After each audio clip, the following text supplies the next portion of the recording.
사람들의 사역 중에 마음 아픈 일들이 종종 있는데 그 시간 그런 상황은 불특정 다수인 캄보디아 사람들이라기보다는 아주 가까이에 있는 사람들 때문에 마음 아파하는 경우가 있습니다. 보육원 사역을 하기 때문에 아이들을 오랫동안 돌보는데 아이들이 일정 나이가 되면 도시로 나가게 되어 있습니다. 도시에 가 있던 아이들이 잠시 고향에 오는데 숙소가 필요하니 보육원에 와서 잠시 머물겠다. 흔쾌히 들어와서 시간을 보내라 라고 했는데 그 아이들이 와서 보육원의 교사의 방에 들어가서 돈을 훔쳐서 나갔답니다. 어쩔 수 없이 경찰에 신고를 했고 아이들을 잡고 보니 이미 그 돈은 다 탕진하고 쓰고 없다라. 멀리에 있는 사람들, 즉 선교사가 불특정 다수를 위해서 선교를 하고 전도를 하지만 특별히 나와 관계를 맺고 있는 사람들이 잘못했을 때, 특별히 이런 일이 있을 때 너무 힘들어서 마음 추스르기가 힘들다라는 이야기를 합니다. 그 이야기를 듣고 이번 주 고난 주간 특별 새벽 기도회를 준비하면서 예수님의 마음은 어떠하셨을까라는 생각을 합니다. 어제 말씀을 나눈 것처럼 대제사장들과 장로들은 기획을 하고 수많은 군중들은 힘을 실었고 본디오 빌라도는 판결을 하며 예수님을 십자가에 못 박게 됩니다. 이것도 예수님이 사랑을 위해서 이 땅에 와 사역하면서 굉장히 마음 아픈 일이긴 하지만 이보다 더 마음 아팠던 것은 예수님께서 십자가에 달리는 그 과정에 모든 제자들이 도망갔다라는 겁니다.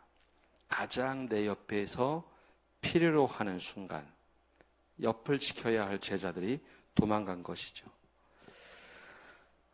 그 중에도 특별히 예수님이 3명은 베드로, 야고보, 요한은 늘 옆에 두고 특정한 장소를 갈 때마다 사역을 보여주고 함께 했는데 그들조차도 도망갑니다. 아마 여기에서 훨씬 더 마음이 찢어지는 아픔이 있었을 겁니다. 그도 그럴 것이 예수님의 사역의 대상은 유대인들 전체가 사역의 대상이었지만 특별히 예수님이 가장 많은 공을 들인 것은 12명의 제자였습니다. 예수님은 당신이 이 땅에서 영원히 사는 것이 아니라 몇 년 공생애를 하고 떠날 것을 아셨기 때문에 내 뒤를 이어서 하나님 나라 복음을 선포하고 또 예수님의 뜻을 전할 사람들, 그 사람을 세우기 위해서 12제자를 세워 가장 많은 공을 들였습니다. 가르치고 함께 공동생활을 하고 무엇인가 부족하면 다시 알려주고 가서 2명씩 짝지어서 나가서 사역을 해봐라. 실패하면 또 혹은 실수하면 또 격려를 하고 이 12명에 대해서 굉장한 에너지와 공을 들였습니다. 그런데 가장 필요로 하는 순간, 기적 베풀고 표적을 보여주는 순간이나 말씀 전하는 순간이 아니라 예수님이 고초를 당하는 그때 누군가 한 사람이라도 나타나서 저는 그렇게 생각하지 않습니다. 재판 중에 한마디로 변호하면 좋겠는데 그 제자들이 모두 다 도망가 버립니다. 그 중에서도 특별히 유달리 2사람에 대해서 기록을 하고 있습니다. 성경은 베드로와 가룟 유다의 배신을 기록하고 있죠. 베드로는 늘 앞장서서 다혈질로 의시되던 제자입니다. 행동이 먼저 앞서고 말보다 늘 행동이 앞섰기 때문에 늘 꾸중뒀던 제자입니다. 근데 그때 예수님이 그런 말씀을 하시죠. 마지막 만찬을 할 때 오늘 내가 나를 닭 울기 전에 3번 부인하리라. 나는 절대로 그런 일 없겠다고, 내가 주를 위해서 죽을지언정 그런 일은 없겠다고 다짐하고 화를 냈던 베드로였습니다. 그런 베드로가 오늘 말씀에 예수님을 부인합니다. 근데 이 장소가 독특합니다. 예수님이 재판을 3번에 걸쳐서 받습니다. 첫 번째는 가야바 대제사장, 사내들인 공회라 할지라도 먼저 대제사장 가야바에게 신문을 당하고, 그 다음에 사내들인 공회로 와서 두 번째 신문을 당하고, 마지막에 빌라도, 총독 빌라도에게 최후 판결을 받게 됩니다. 근데 오늘 이 예수님을 부인했던 장소는 총독 빌라도의 뜰이 아닙니다. 총독 빌라도는 사형 언도권을 가지고 있기 때문에 그 장소는 정말 무서운 장소지만, 이 장소는 사내들인 공회가 열린 장소입니다.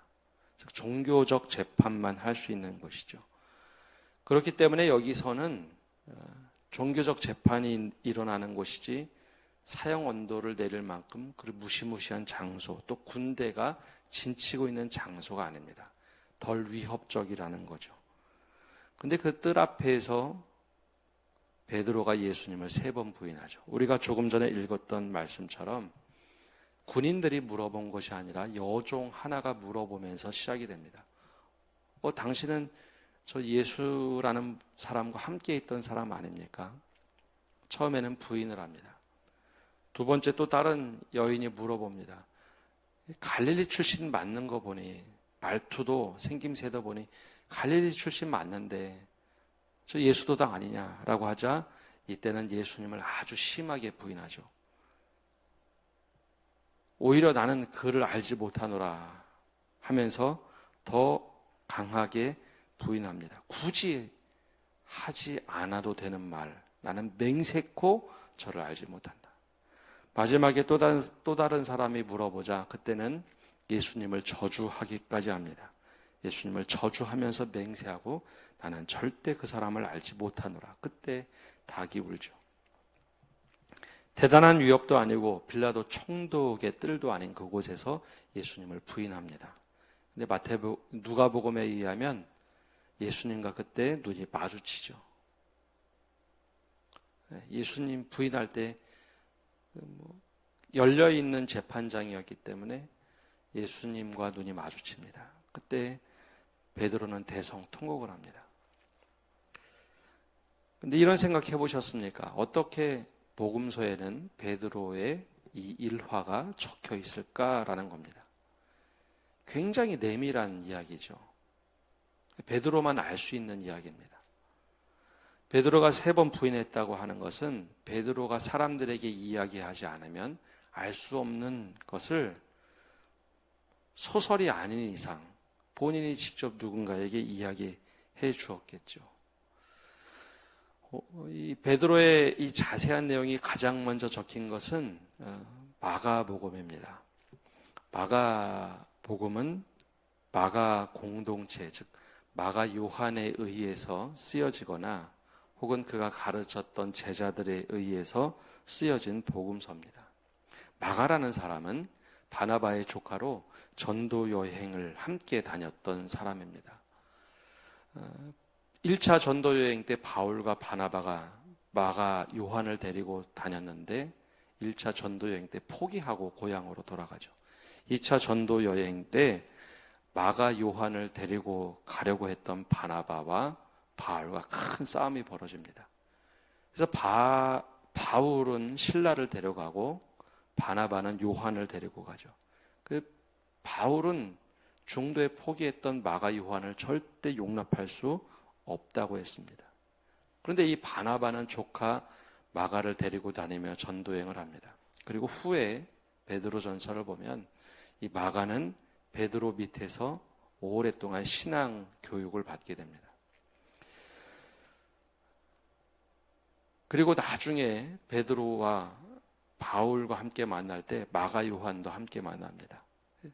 그래서 바울 정말 신실하게 자란 믿음의 형제라고 그 과정에서 유추해 볼 수 있는 것은 베드로가 늘 마가 요한을 보면서 이런저런 얘기를 하며 자신의 이야기도 분명하게 해주었을 겁니다.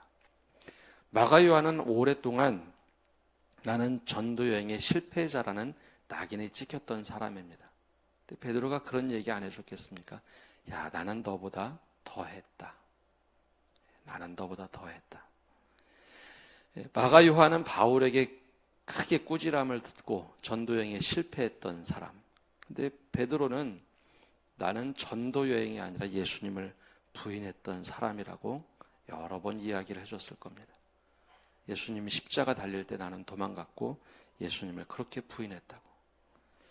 그래서 후에 베드로의 이야기가 마가야 복음에 가장 자세하게 기록되어 있고 마태복음과 누가복음, 요한복음에 이 이야기들이 살짝 나옵니다.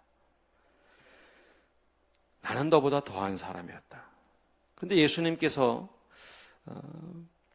베드로에게 같이 마지막 만찬을 하실 때 내가 나를 3번 부인하리라 라고 말씀해 주셨는데 너 그렇게 할 테니까 너 조심해라는 이야기였을까요?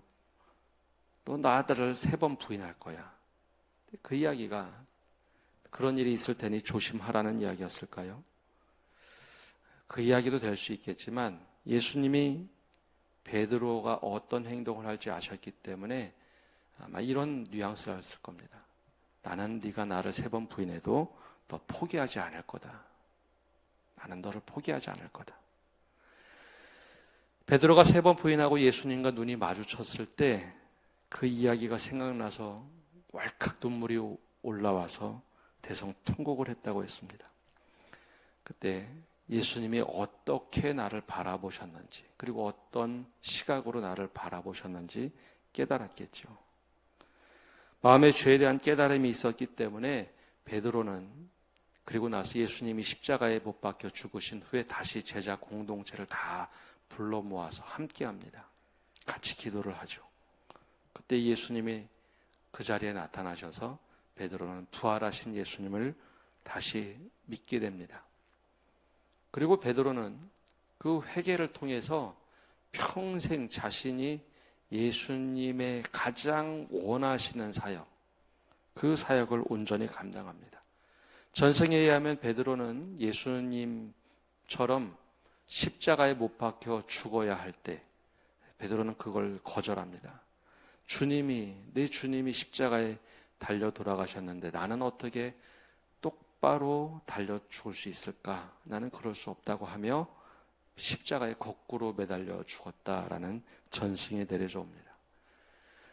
베드로는 그 한 번에 큰 실수를 했지만 예수님께 와서 다시 회개를 합니다. 나는 이렇게 부족한 사람입니다. 그리고 초대교회가 처음 시작이 될 때 베드로가 그 자리를 지키면서 교회가 잘못될 때 누군가 실수를 할 때 그때 계속해서 바른 방향을 제시합니다. 그럴 수 있지. 그러나 주님께서는 이렇게 하실 거야. 누군가 큰 실수를 하거나 잘못하거나 회개의 기회를 주는 사람으로 변하게 됩니다. 본인이 그 은혜를 받아봤기 때문입니다. 가룟 유다도 이와 비슷한 길을 갑니다. 그러나 가룟 유다는 조금 다른 결말을 맺게 되죠. 가룟 유다는 예수님과 마지막 만찬 똑같은 자리에서 베드로에게 하셨던 말씀처럼 똑같은 이야기를 듣습니다.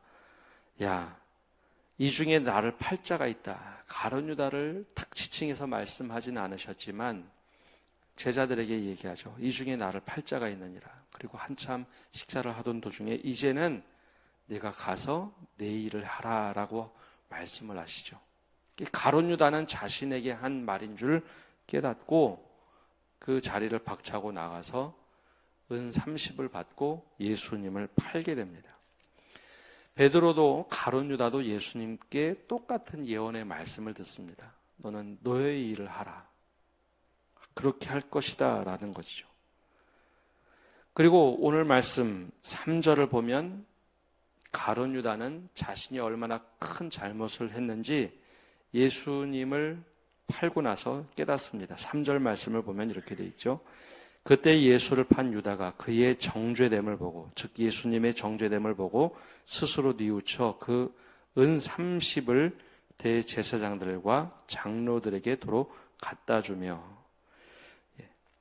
이 말씀을 보면 가룟 유다도 내 행동이 크게 잘못됐구나 깨닫습니다. 스스로 뉘우치죠. 그러나 가룟 유다가 다른 것은 내가 잘못을 깨닫고 그 은 30을 도로 돌려주러 대제사장에게 갑니다. 그러나 그들이 받아주질 않습니다. 네가 네 잘못으로 그 핏값을 돈 주고 받고 샀는데 왜 그것을 우리에게 다시 돌려주려 하느냐? 우리는 상관이 없다라고 하면서 받지 않죠. 그래서 유다가 너무 큰 충격을 받고 그 은을 성소에 확 던진 다음에 스스로 물러가서 목매어 죽게 됩니다. 뭐가 차이가 있을까요? 베드로는요, 자신이 잘못한 것을 뉘우치고 꿋꿋하게 마지막까지 믿음을 지키며 살아갑니다. 그때 내가 그랬지. 예수님이 그때 나를 용납해 줬지. 그러면서 끝까지 믿음을 지키며 살아갑니다. 아니, 그런 사람이 있을 때마다 나중에 바울도 용납하고 사람들이 잘못될 때마다 베드로는 받은 사랑을 예수님이라면 어떻게 하실까요? 그걸 지키며 살아갑니다. 그러나 가룟 유다는 좀 달랐습니다. 잘못한 것을 뉘우치고 그는 다시 예수님께 돌아오기보다는 자기 스스로 어떻게 해보려고 대제사장들과 장로들을 찾아가서 돈을 주죠. 그들에게 거절당하자 당연히 주님께서도 거절할 것이라고 생각했는지 몰라도 다시 주님을 찾아오지 않습니다. 그리고 자신의 죄값을 자기가 스스로 어떻게 해보려고 목매어 죽게 됩니다. 가룟 유다와 베드로를 보면 삶의 궤적이 똑같았습니다. 왜 주님은 저렇게 하지 않으실까? 왜 주님은 이때 이렇게 하실까? 예수님께 똑같이 혼나보기도 하고 똑같은 지적을 받기도 합니다. 그러나 베드로는 결국은 다시 주님 앞에 돌아옵니다. 회개라는 것이 어떤 것인지, 죄만 뉘우치는 것이 아니라 자신의 삶을 돌이켜서 주님께로 돌아옵니다. 그러나 가룟 유다는 스스로 자기의 죄를 어떻게 해보려고 다른 행동을 하며 삶을 마감하죠. 두 사람의 배신을 특별하게 성경은 아주 상세하게 기록해 놨습니다. 그러나 이것을 기록한 분명한 이유가 있습니다. 최고의 교회의 수장이었던 베드로의 이야기가 이렇게 자세하게 기록된 것은 다들 못난 제자였다는 겁니다. 다들 못난 제자였고 도망간 제자였고 부족한 사람들.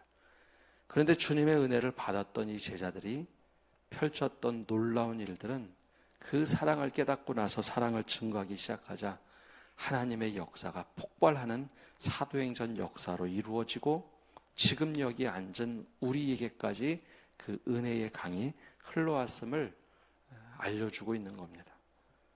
오늘 우리는 어제 말씀에 이어 베드로와 가룟 유다 이 어간에 우리는 어디쯤에 서 있을까요? 수많은 군중들 속에 서 있는 예수 십자가 아래 우리가 서 있을 때 우리는 어디쯤에 서 있을까요? 오늘 우리에게도 믿음의 생활을 하다 보면 실수할 때도 있고 잘못할 때도 있습니다. 근데 그것을 부둥켜 안고 뉘우치는 것, 깨닫는 것만이 중요한 것이 아니라 주님 앞에 회개라는 것은 그 삶을 돌이키는 겁니다.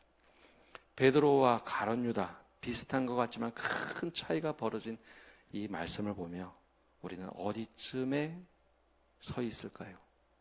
그 십자가 앞에서 우리의 삶을 돌아보며 주님, 저는 이쯤에 서 있는 것 같습니다. 내가 이렇게 살게 해주십시오. 또 기도하고 주님의 사랑을 깨닫는 성도 여러분 되시기를 바랍니다. 기도하겠습니다. 사랑의 주님, 주님의 십자가 여정 앞에 우리가 이 두 제자들처럼 서 있습니다. 때로는 주님이 가장 필요로 하는 순간에 내가 위험하다고 해서, 내게 불리하다고 해서 주님을 등지고 갈 때가 있습니다. 그때 주님께서 여전히 우리의 삶을 바라보시고 우리가 어떻게 행동할지를 아시는 주님. 베드로와 가룟 유다에게 계속해서 끊임없이 기회를 주셨지만 베드로는 그 기회를 잡고 주님 앞에 돌아왔지만 가룟 유다는 자신의 죄를 어떻게 스스로 해보겠다고 그가 넘지 말아야 될 선을 넘어가 버립니다. 주님, 십자가 아래서 우리가 어디쯤에 있는지, 어떤 모습을 하고 있는지 우리 스스로 주님 앞에서 기도하며 깨닫게 하시고 우리가 가룟 유다의 길을 걸어가는 불행한 자가 아니라 베드로처럼 다시 한번 주님의 사랑을 깨닫고 그 은혜를 맛보며 살아가는 믿음의 사람 되도록 축복하여 주옵소서.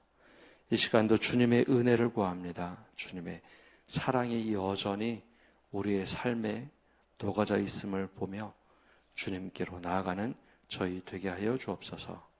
이 모든 말씀 예수님의 이름으로 기도합니다. 아멘. 계속해서 개인 기도하시다가 돌아가시겠습니다.